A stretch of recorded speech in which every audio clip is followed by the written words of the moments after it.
ఓం శ్రీ గురుభ్యో నమః. హరిః ఓం. ఓం నమో భగవతే వాసుదేవాయ. ఓం శ్రీకృష్ణాయ పరబ్రహ్మణే నమః. అథ శ్రీమన్నారాయణీయం ద్వావింశతితమం దశకం అజామిలోపాఖ్యానం. అజామిలో నామ మహీసురః పురా చరన్ విభో ధర్మపథాన్ గృహాశ్రమీ గురోర్గిరాకాననమేచ దృష్టవాన్ సుధృష్టశీలాం కులటాం మదాకులాం. స్వతః ప్రశాంతోऽపి తదా హృతాశయః స్వధర్మముత్సృజ్య తయా సమారమన్. అధర్మకారీ దశమీ భవన్ పునః దధౌ భవన్నామయుతే సుతే రతిం. సమృత్యుకాలే యమరాజకింకరాన్ భయంకరాం స్త్రీనభిలక్షయన్ భియా పురామనాత్వత్స్మృతివాసనా బలాత్ జుహావ నారాయణ నామకం సుతం.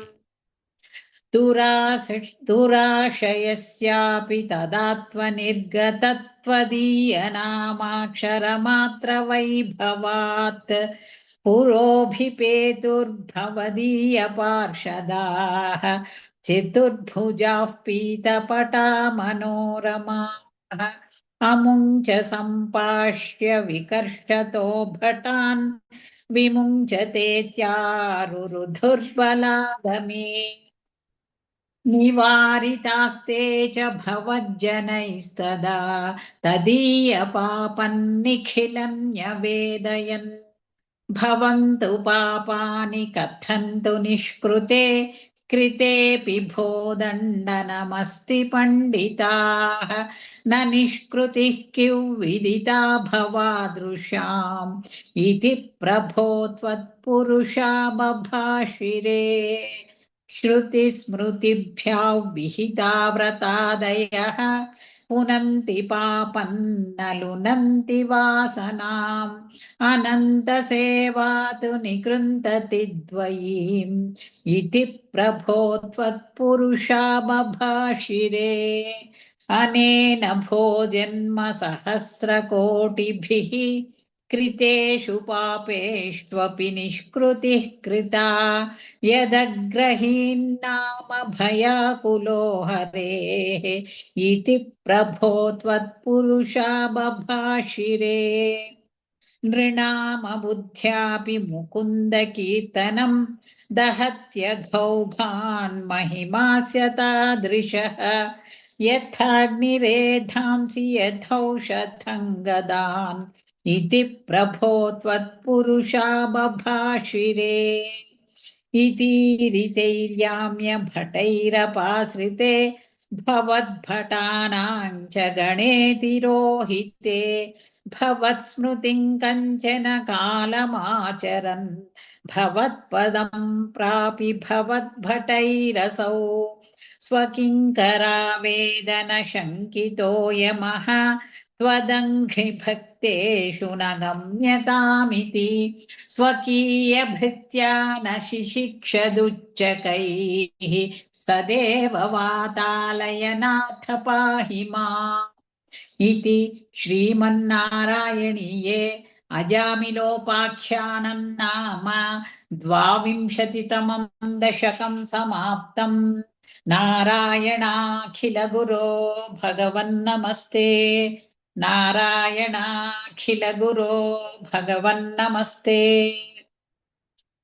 अथ त्रयोविंशतितमं दशकं दक्षचरितं चित्रकेतूपाख्यानं च. प्राचेतसस्तु भगवन्नपरो हि दक्षः त्वत्सेवनव्यथितसर्गविवृद्धिकामः. आविर्बभूविथ तदालसदष्टबाहुः तस्मै वरं ददिद्धतां च वधूमसिग्मीं. तस्यात्मजास्त्वयुतमीश पुनः सहस्रं श्रीनारदस्य वचसा तव मार्गमापुः नैकत्र वासमृषये समुमोच शापम् भक्तोस्तमस्पृशिरनुग्रहमेव मेने षष्ट्या ततो दुहितृभिः सृजतः कुलौघान् दौहित्रसूनुरथ तस्य च विश्वरूपः त्वत्स्तोत्रवर्मितमजापयदिन्द्रमाजौ देवत्वदीयमहिमा खलु सर्वजैत्रैः प्राक्षूरसेन विषये किल चित्रकेतुः पुत्राग्रही नृपतिरङ्गिरसः प्रभावात् लब्ध्वैकपुत्रमथ तत्र हते सपत्नी सङ्घैरमुह्यदवशस्तव माययासौ तन्नारदस्तु सममङ्गिरसा दयालुः सम्प्राप्य तावदुपदर्श्य सुतस्य जीवम् कस्यास्मि पुत्र इति तस्य गिरा विमोहम् त्यक्त्वा त्वदर्चन विधौ नृपतिन्ययुङ्क्त स्तोत्रम् च मन्त्रमपि नारदतोऽथ लब्ध्वा तोषाय शेषवपुषो ननु ते तपस्यन् विद्याधराधिपतितां स हि सप्तरात्रे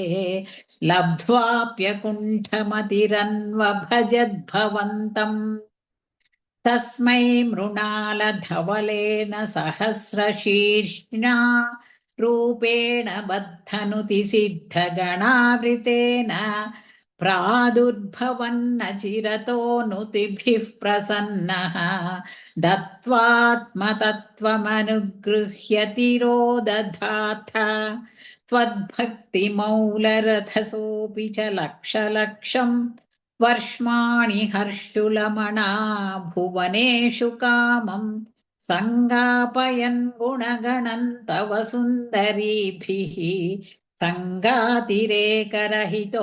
ललितम् चचार अत्यन्तसङ्गनिलया विलयाय भवत्प्रणुन्नः नूनम् सरूप्य गिरिमाप्य महत्समाजे निःशङ्कमङ्ककृतवल्लभमङ्गजारिम् तम् शङ्करम् परिहसन्नु मयाभिषेपे निःसम्भ्रमस्त्वयमयाचितः शापमोक्षः वृत्रासुरत्वमुपगम्य सुरेन्द्रयोधी भक्त्यात्मतत्त्वकथनैः समरे विचित्रम् शत्रोरपि भ्रममपास्य गतः पदन्ते त्वत्सेवनेन दितिरिन्द्रवधोद्यतापि तान् प्रच्युतेन्द्रसुहृदो मरुतोऽभिलेभे दुष्टाशयोऽपि शुभदैव भवन्निषेवा तत्तादृशस्त्वमवमां पवनालयेश इति श्रीमन्नारायणीये दक्षचरितम् चित्रकेतूपाख्यानम् चेति त्रयोविंशतितमम् दशकम् समाप्तम् नारायणाखिलगुरो भगवन्नमस्ते नारायणाखिलगुरो भगवन्नमस्ते।